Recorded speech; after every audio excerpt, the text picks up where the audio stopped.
Welcome everybody to the Fantasy Golf Insider Webcast and Podcast.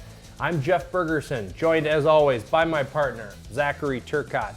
We're with FantasyGolfInsider.com, your number one resource for everything fantasy golf, including everything that you need to win and be profitable playing DFS golf. This webcast is also in podcast form on iTunes and Stitcher. Be sure to check us out there. Give us a good review. Also, be sure to subscribe to our YouTube channel so you can get our videos whenever we do them right away. Some exciting news, Zachary, on the DFS golf front today, actually. They announced the Millionaire Maker tournament. Ooh. So I didn't see that. Must have been late afternoon. Yep. So again, million to first, and it's like the only time that you'd be kind of upset winning $150,000 taking second place. How many entries? I think there's 120 or 130,000, I think. But it's a $33 entry point. Okay, perfect. So, it's perfect, because it was getting a little crazy. When they had it up at 200,000, that was a little bit on the overkill side. 33 is a pretty good price point. Still max entry 150, nice. So we'll have a lot of people max entering, I'm guessing. But that's kind of exciting just to see that. It's good to have that back. Coming up, it'll be nice when they actually announce the Fantasy Golf World Championship. That usually comes soon. And they also have a big event they announced for next week for the WGC down in Mexico. They've got a $500,000 prize pool. GPP, it's a $400 entry. I think there's around 1,300 slots or so available within that. $100,000 to first place. Yep. So a couple pretty exciting events coming up for golf here over the next couple of months. Before we recap the Genesis Open, a couple of shout outs. First to longtime and loyal member Nick Odato, who won the $10,000 PGA Eagle contest this past weekend. Nice job, Nick. Also, our friend Phil Hui, who won the dogleg event, the $33 dogleg, and took home $50,000. So congratulations to him. His name is Oriental Express, I think, on DraftKings. So congratulations, Phil. I got a lot of other screenshots we had on Twitter, email, a lot of people who did really well last week. So congrats to everybody. Keep the ball rolling. We're getting into some good events. So loaded fields, and we got some good pricing back on DraftKings. So all our bitching and moaning, they might have actually listened. And that never stops us from complaining. Come on. Well, no, it won't stop us. We love to do. Hopefully, I like to think that we had some sort of impact, Team FGI, in them going back to... It makes sense this week. There isn't anybody that I look at this week where I feel like, wow, that's weird, that's confusing, I don't understand why that is where it is. Right. So, I mean, it's good. I wasn't liking the terrible mispricing. Whether it worked or not, I felt drawn to guys that maybe I didn't necessarily like just because their price was so absurd. You had to play them. Yeah, you had to play those guys. Yep. So, let's talk a little Genesis Open. Dustin Johnson just rolled the field. I had about 60% exposure to DJ in GPPs, just not enough even. I just felt like, maybe I should have done 80 to 100%. Yeah, I mean, that's kind of the way it felt last week. I thought, wow, 35, that's pretty good. That wasn't even close to being properly weighted. And unfortunately for me, I thought Hideki would not shoot an 80 in his second round. He was so bad. Oh, it was, no birdies, all bogeys. It was who's my one and done. It's my second one and done who's missed the cut this season. Nice. So I'm rolling right along on that. So you guys enjoy the $50 that I contributed to that. My team is basically eliminated at this point. I'll be lone wolfing it for the rest of the year. I think now that we're a few weeks in and I have had absolutely nothing close to success on the one and done side. So that was frustrating. The weather, huge factor. Hopefully folks have been listening to us in terms of stacking tee times. I think just as a default, when you're building your teams from week to week, start with 1/3, 1/3, 1/3. So you've got a third mix of just everybody.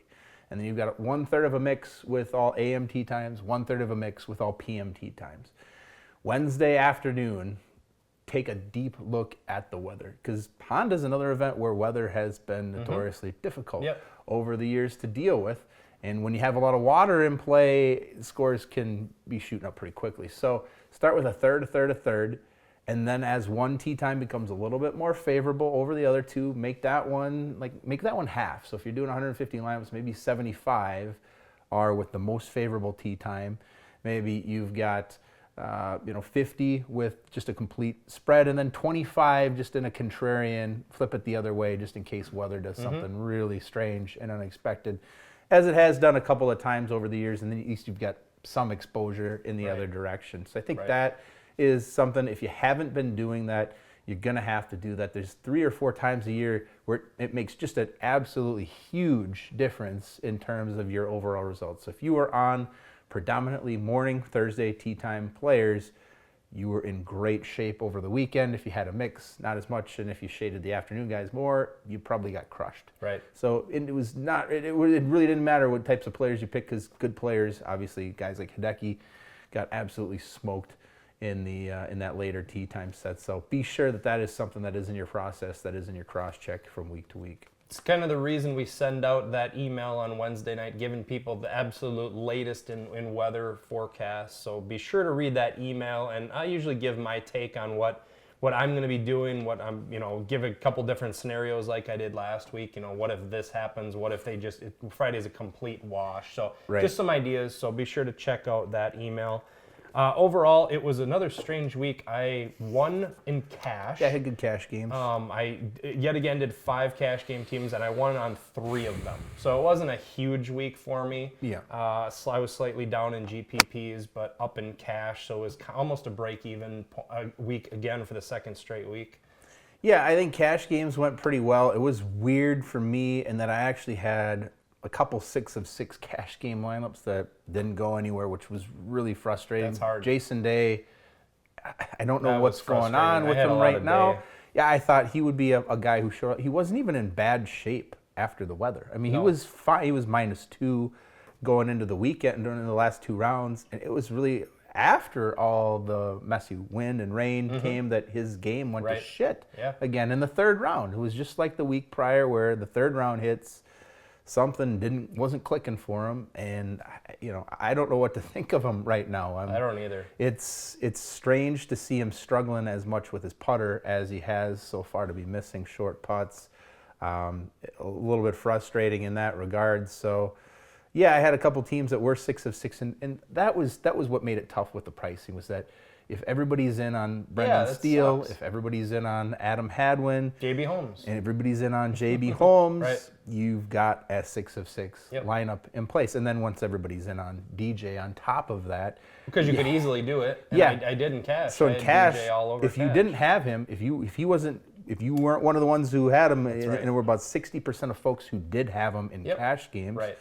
So if you didn't have them in cash games, you were in trouble. You needed 6 of 6 and some other quality finishes there. So I think that's one of the things that's going to be nice about making the pricing competitive again. It's not just going to be, I'll just throw DJ in at the top of my cash lineup and then glide through the other 5 players and not feel like I've sacrificed everything. It should be priced where it's difficult to get those top level guys onto a cash game roster without at least having to take some type of substantial cut risk down at the bottom. And so hopefully they've cleared that up this week. I think going forward, we're probably going to see some of the soft pricing come back again, especially at these bigger events. The majors, Probably next week when they have some bigger promotional events. Definitely again with the major. I'm okay with a little bit softer. It's just the blatant mispricing of 10, 12 guys. When it's just wrong. When it's it's just stupid. When they would have known ahead of time, that a guy like Brendan Steele should have been like 83 or 8,400 and last JB week. Holmes JB too. Holmes, same range. 7,100 was Brooks Koepka absurd. could have been 8,000. All of those guys, even though Koepka was off. And then I would have owned a lot less. I know. Which really pisses me off. I didn't own a lot of them, but man, he was terrible. Oh, just awful. And we'll talk about him this week. I don't know if you can stomach him this week. I'm a glutton for pain. So. All right. So we got this week the Honda Classic, and this kicks off the Florida swing. Palm Beach Gardens, Florida, PGA National Champion course, 7,140 yards. It's a par 70, home of the Bear Trap, which is on 15, 16, and 17. And the big thing this week is we're back to Bermuda greens, and that actually makes a big difference to a lot of guys who are used to putting on Bermuda, and they always talk about it too. They feel more comfortable on Bermuda, those guys. So be sure to check out our write-ups this week, the Daily Spin, the Hardcore Core, Perry's articles, because we'll talk a lot about who feels comfortable on the Bermuda greens. And I think you need to factor that into your selections. So many of these guys are Florida born and raised, and then a ton of other guys live in Florida, have houses, which will pop up, I'm sure, within the conversation here too. Key stats: strokes gained, tee to green, strokes gained putting, birdie or better, proximity, par 3 scoring.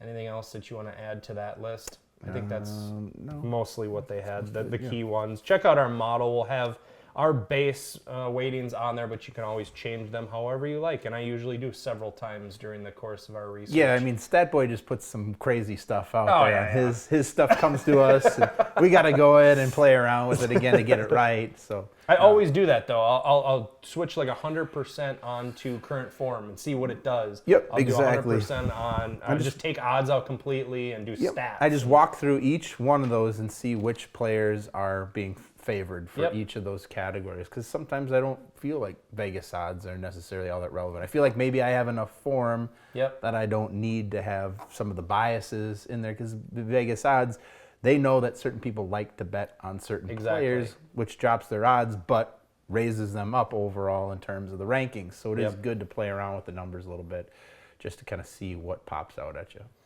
You want to go through the pricing? Yes. All right. Let's start at the top. Adam Scott, starting out at 12-2. Fowler, Thomas, Sergio, Zach Johnson, Oosthuizen, and Knox, all at 9K and above. What's your strategy going in this week? Are you going to do a stars and scrubs? Are you going to be more balanced? I think I will probably have a little bit of a mixture. I don't know that I will necessarily. I don't think there's not the depth in this field for me to reach down into the 6,000s this week and just start plucking a lot of names that I feel really comfortable with. Like last week, you had Adam had one at 66. You had Thomas Peters at 6,700. You had Jim Furyk at 6,700. So it was just chock full of guys that you actually felt really comfortable with, which made it that much easier to get DJ and potentially one other star at the top onto your rosters. But we don't have that this week. We don't have the same kind of depth. So more than likely, my roster composition will, for GPP purposes, will start with one star player and then a little bit of a balance. I'll probably own somebody in each of those pricing range. Who might that star player be? I'm going to start out at the top. I will own some Adam Scott this week.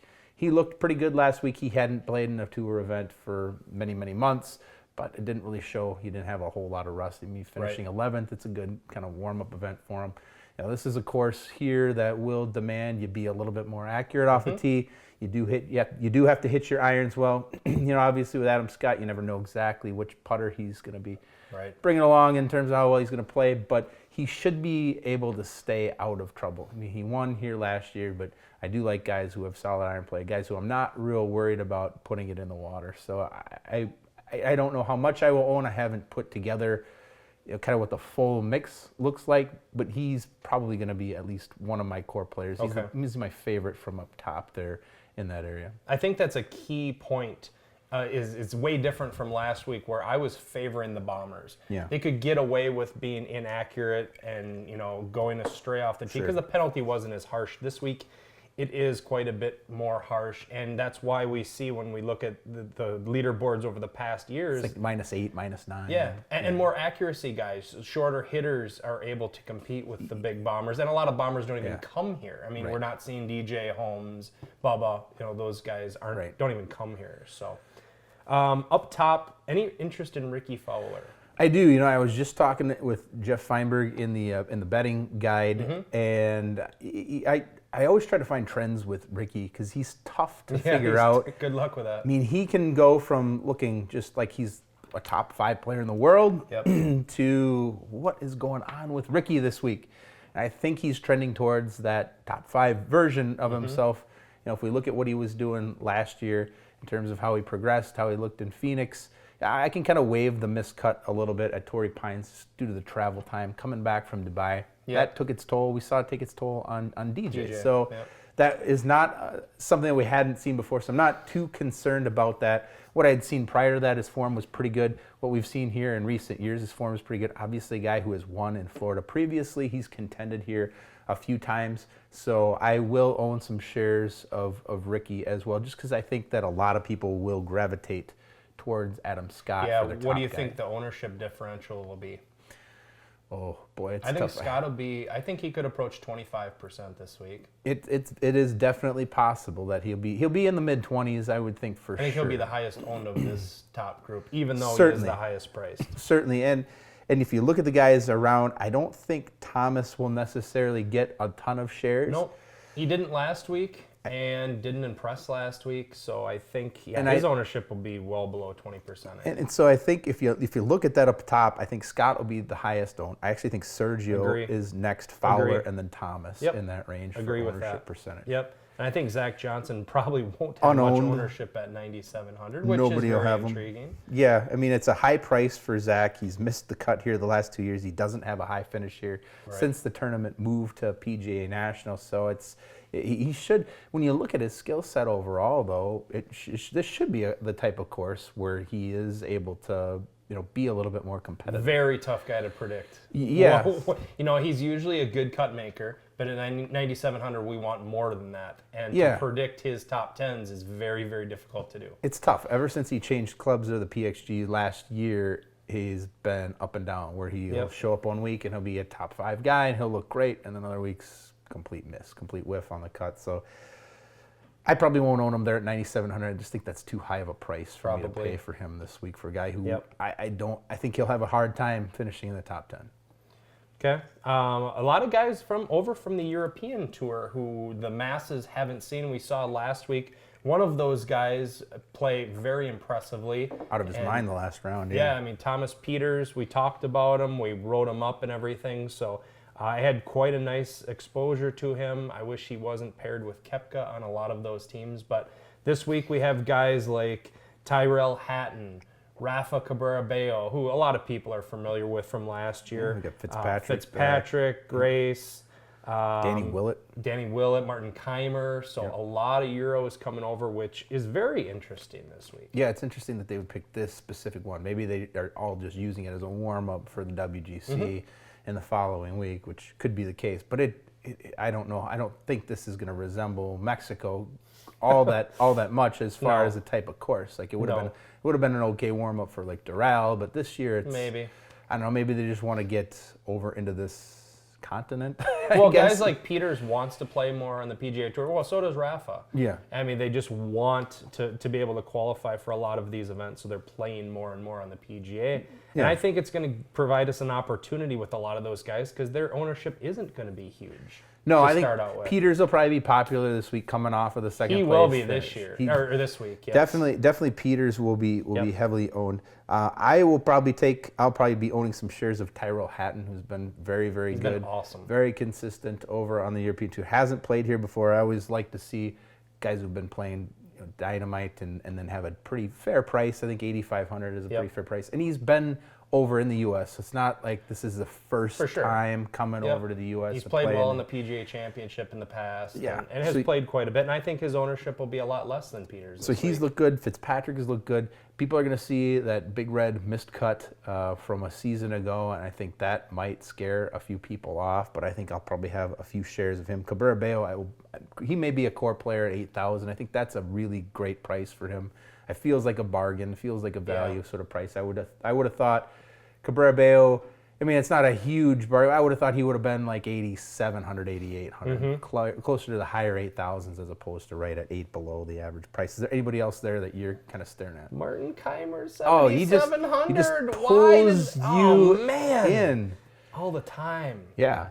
I'll have some Keimer. You like the former? Is this just a He actually hasn't been playing bad, but he's a guy. I mean, he's just a world-class player, always under-owned, under 8K. I don't know. It'll probably burn me, but I will have some ownership. And he's not going to be heavily owned because he doesn't have anything special going for him in terms of his course history here. So if he hits, he's a guy who could be in that 6%, 7% range as far as ownership this year. I think Danny Willett at 7,800 is a pretty decent owner. It's interesting. It has looked better. I've watched a lot of European Tour over the last month. It's still been hit and miss, but he's showed up a couple times, which I've liked because before that he was missing cuts all over the place. He had been bad for a stretch there. He was really poor after the Masters last year. He had one or two decent events, but he had been not very good until recently, where he has had a couple of top tens again.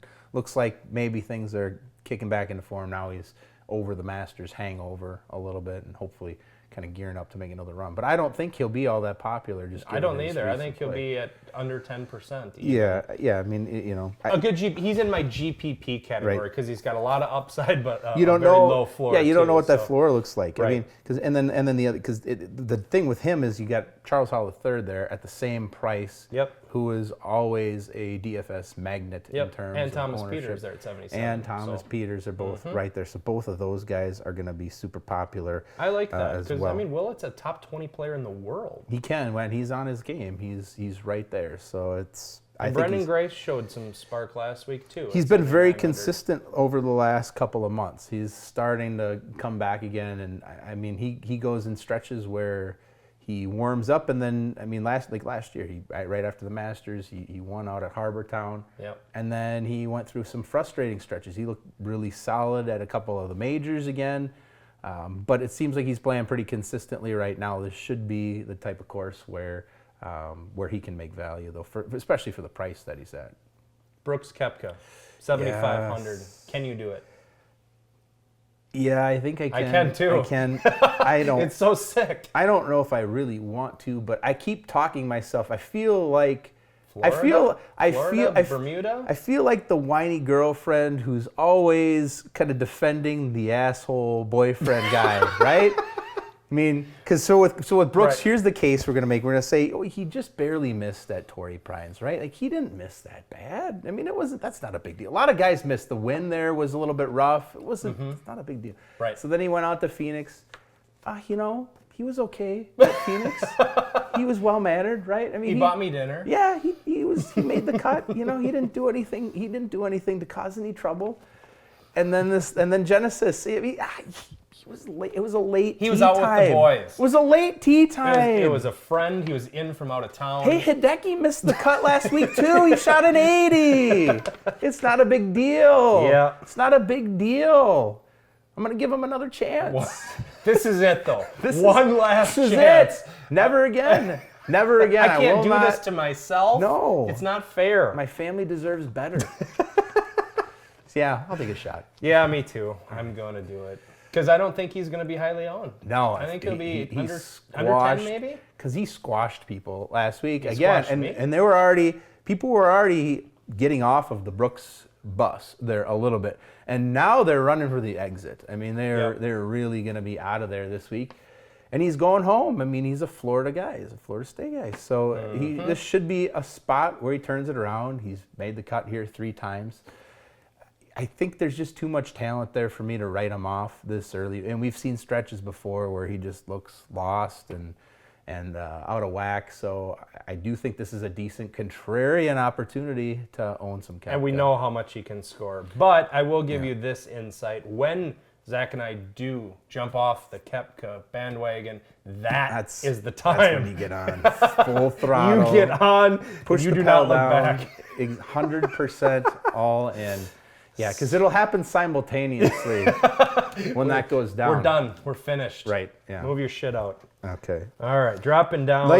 Before we get too far down here, below that, I think we have to at least talk about Luke Donald. Have to at least bring him up. Fine. I mean, he's a Florida guy. He's a local guy. He Yeah. lives in the area. He's had a pretty dominant tournament history up until last year, but he still made the cut. So, you know, at 7,600, if he makes the cut and he finishes low, yeah, you're upset, but at least he made the cut. But now he's got form. He's got form, too. And he's got ownership. He's going to have some ownership, but how much? He's going to have a lot of ownership. How much? 15+%. Oh, plus. 15 to 18, I would say. Okay. So does that keep you away from him? Is that high enough? That's not high enough to keep me away.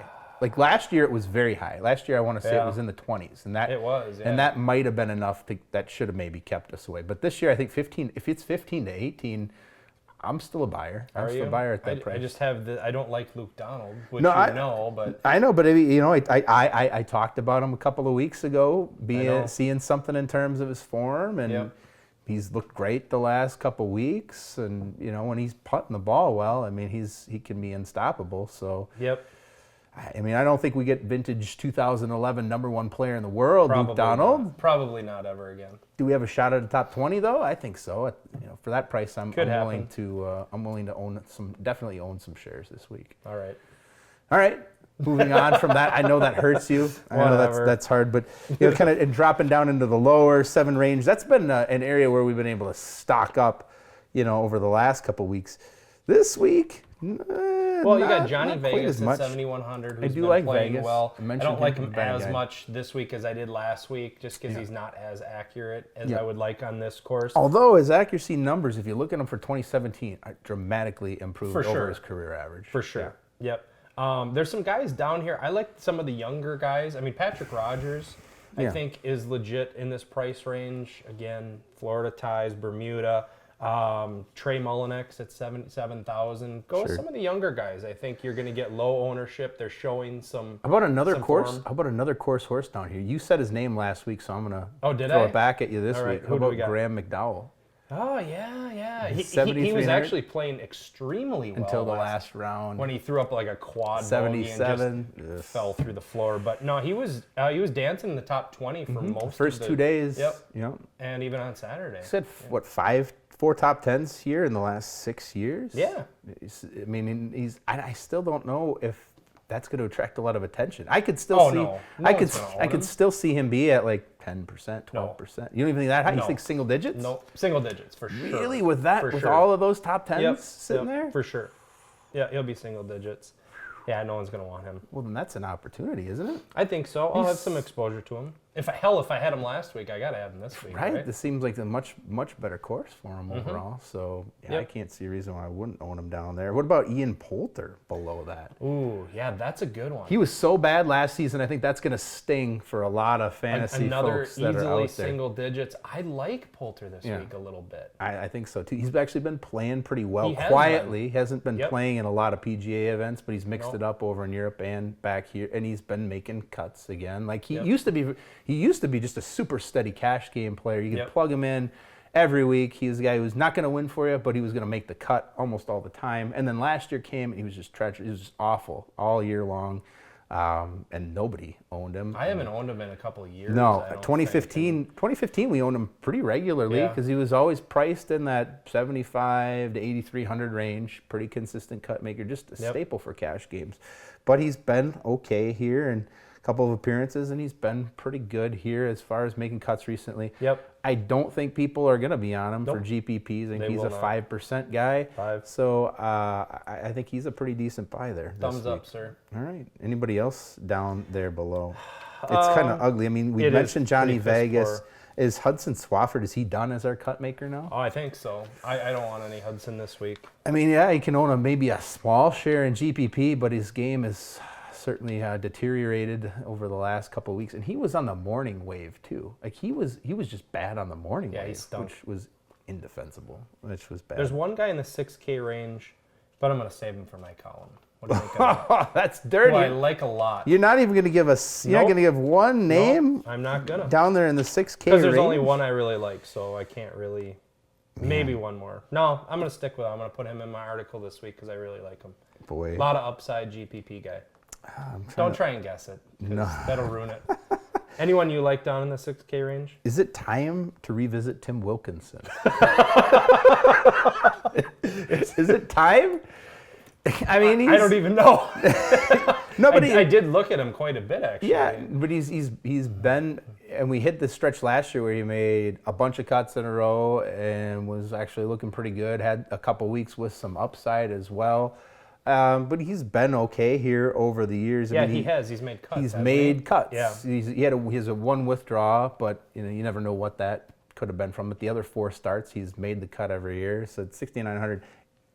Given the 6,000 range this week, it's not all that attractive. I think a couple people will probably still be on the Luke List bandwagon, but that one is that's a fire right now. People are getting off of that one very quickly after missing his 3rd cut in a row. Some people permanently have Harris English stapled to their, and I'm so glad I'm not one of them. I owned him last week. Did you? I got suckered back in. I couldn't. Sucks. I couldn't. His problem right now is he has completely lost his ability to hit the fairway. He is. I mean, last season, somewhere along the way, the guy just couldn't drive the ball straight anymore. He was like 208th or something crazy like that in terms of accuracy. That's just not going to cut it. Right. Especially this week when you get water all over the place. So, yeah, Harris English is definitely a fade for me. He's dead to you. This week. Well, yeah, I mean, he was rough last week too. But looking down the list, God, I really want to know who that one name is. Well, you want to know? Let's see. Sung Yul? Could be. He's actually been very good. Yeah, he has. 6,600.